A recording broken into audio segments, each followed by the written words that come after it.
नमस्कार, स्वागत है आपका यूएई खबर पर। चलिए शुरू करते हैं आज की ताजा बुलेटिन। सबसे पहले हम आज के हाइलाइट्स को जानेंगे, फिर खबरों को विस्तार से बताएंगे। लेकिन उससे पहले अगर आपने अभी तक अरब टाइम्स ऐप को डाउनलोड नहीं किया है तो फटाफट कर लीजिए। बता दें कि डाउनलोड करने के लिए आपको ज़्यादा कुछ करने की जरूरत नहीं है। जाना है प्ले स्टोर पर, सर्च करना है अरब टाइम्स ऐप, वहाँ पर आपको ऐप दिख जाएगा, आप उसे डाउनलोड कर सकते हैं। तो डाउनलोड ना। शारजाह में 50,000 दिरहम जब्त, 107 भिखारी गिरफ्तार। शारजाह फाउंडेशन ने गाजा के अनाथ बच्चों के लिए ज़कात अभियान की शुरू। यूएई में दुबई और शारजाह के बीच ट्रैफिक कम करने के लिए नए नियम हुए प्रस्तावित। इफ्तार पार्टी में जा रहे थे 3 लड़के, सड़क हादसे में मौत। और आखिर में जानेंगे क्या है आज के रियाल रेट्स, क्या है आज के गोल्ड रेट्स और क्या है आज के दिरहम रेट्स। तो चलिए खबरों को विस्तार से बताते हैं। शारजाह में 50,000 दिरहम जब्त, 107 भिखारी गिरफ्तार। शारजाह पुलिस ने रमजान में इस बार भीख मांगने वालों के खिलाफ बड़ी कार्रवाई की है। इस दौरान 107 लोग पकड़े गए हैं और उनसे 50,000 दिरहम से ज्यादा जब्त किए गए हैं। पुलिस के मुताबिक गिरफ्तार किए गए लोगों में 87 पुरुष और 20 महिलाएं शामिल है। यह कार्रवाई भीख मांगना अपराध है और देना जिम्मेदारी है नाम के अभियान का हिस्सा थी। इसका मकसद लोगों की सहानुभूति का गलत फायदा उठाने से रोकना और असली जरूरतमंदों तक मदद पहुंचाना है। विशेष कार्य विभाग के निदेशक जनरल उमर अल गजल ने लोगों की जागरूकता की तारीफ की। उन्होंने बताया कि समर्पित हॉटलाइन नंबर 901 और 80040 पर भिखारियों की शिकायतें मिलने से पुलिस को इन्हें पकड़ने में मदद मिली है। उन्होंने कहा कि भीख मांगने की समस्या से निपटने में लोगों की जागरूकता बहुत ज़रूरी है। साथ ही नागरिकों से अपील की है कि वे दान देने के लिए आधिकारिक संस्थाओं का सहारा लें ताकि उनकी मदद सही लोगों तक पहुंचे। शारजाह फाउंडेशन ने गाजा के अनाथ बच्चों के लिए ज़कात अभियान की शुरू। शारजाह की एक charity foundation the big heart foundation ने रमजान के दौरान गाजा के अनाथ बच्चों की मदद के लिए ज़कात और अन्य दान जुटाने का अभियान शुरू किया है। इस पहल के तहत लोग $167 यानी 625 दिरहम से लेकर बड़ी राशि तक दान कर सकते हैं, जिसमें इन बच्चों की शिक्षा, स्वास्थ्य सेवा, मानसिक सहायता, पोषण और सुरक्षित आश्रय दिया जाएगा इन बच्चों को। गाजा में हालात बेहद गंभीर हैं, खासकर बच्चों के लिए, जहां अगस्त 2024 तक 45,000 से अधिक बच्चे अनाथ हो चुके हैं। 7 अक्टूबर 2023 के बाद से यह संख्या तेजी से बढ़ी है और कई बच्चे घायल हैं जिनकी देखभाल करने वाला कोई नहीं है। TBHF के निदेशक अलेला अल मुसैबी के अनुसार गाजा कि अनाथ बच्चे सिर्फ अपने माता पिता ही नहीं बल्कि अपनी सुरक्षा और भविष्य की उम्मीद भी खो चुके हैं। इस अभियान के तहत अनाथ और विस्थापित बच्चों को तत्काल और दीर्घकालिक सहायता दी जाएगी, जिससे भोजन और पोषण, स्वास्थ्य सेवाएं, मानसिक समर्थन और शिक्षा शामिल है। गाजा में खाने की भारी कमी के कारण कई बच्चे कुपोषण का शिकार हो रहे हैं, जबकि गंभीर रूप से घायल बच्चों को उचित इलाज नहीं मिल पा रहा है। इसके अलावा युद्ध का बच्चों पर गहरा मानसिक प्रभाव पड़ा है और सही देखभाल न मिलने पर वह अकेलेपन और डर के शिकार हो रहे हैं। स्कूलों के नष्ट होने के कारण बच्चों की पढ़ाई बाधित हो गई है, जिसे इस अभियान के तहत फिर से शुरू करने की योजना है। इस पहल के तहत लोग विभिन्न स्तरों पर दान कर सकते हैं। $167 यानी 625 दिरहम से 1 महीने के लिए एक अनाथ की आवश्यक ज़रूरतों को पूरी की जा सकती है, जबकि $2,000 यानी 7,500 दिरहम से 1 साल के लिए एक अनाथ को सुरक्षित भविष्य मिल सकता है। इसी तरह $10,000 यानी 37,500 दिरहम से 5 साल तक एक बच्चे की देखभाल की जा सकती है और $20,000 यानी 75,000 दिरहम से 10 साल तक एक अनाथ के स्वास्थ्य और सुरक्षा को सुनिश्चित किया जा सकता है।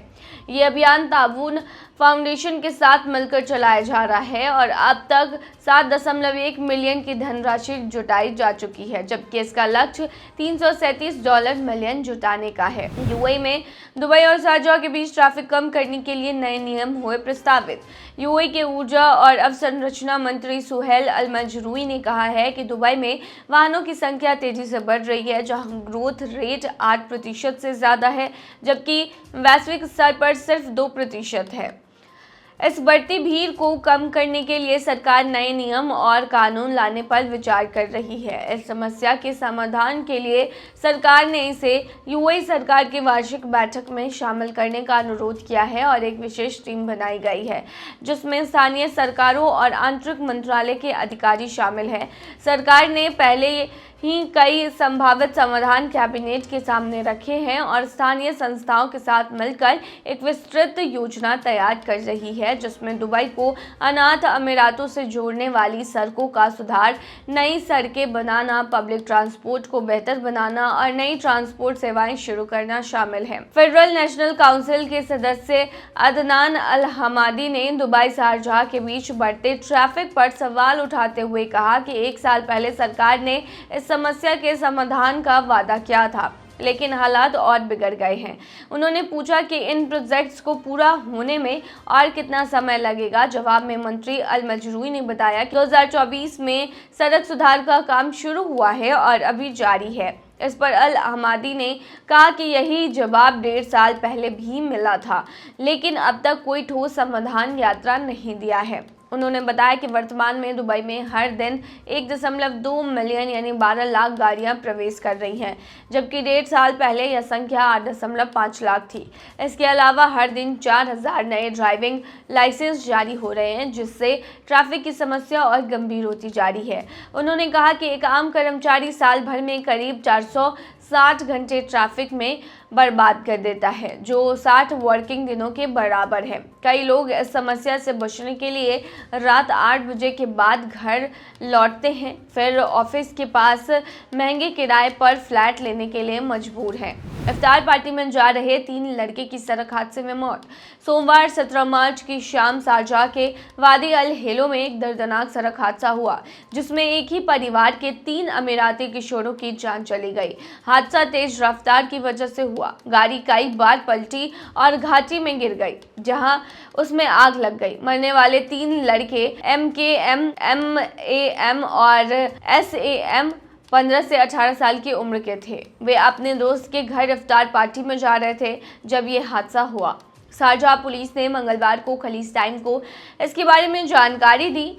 2 लड़कों की मौके पर ही मौत हो गई, जबकि तीसरे ने मंगलवार सुबह अस्पताल में दम तोड़ दिया। तीनों का अंतिम संस्कार अल हुसैन मस्जिद में नमाज के बाद एक ही कब्रिस्तान में किया गया।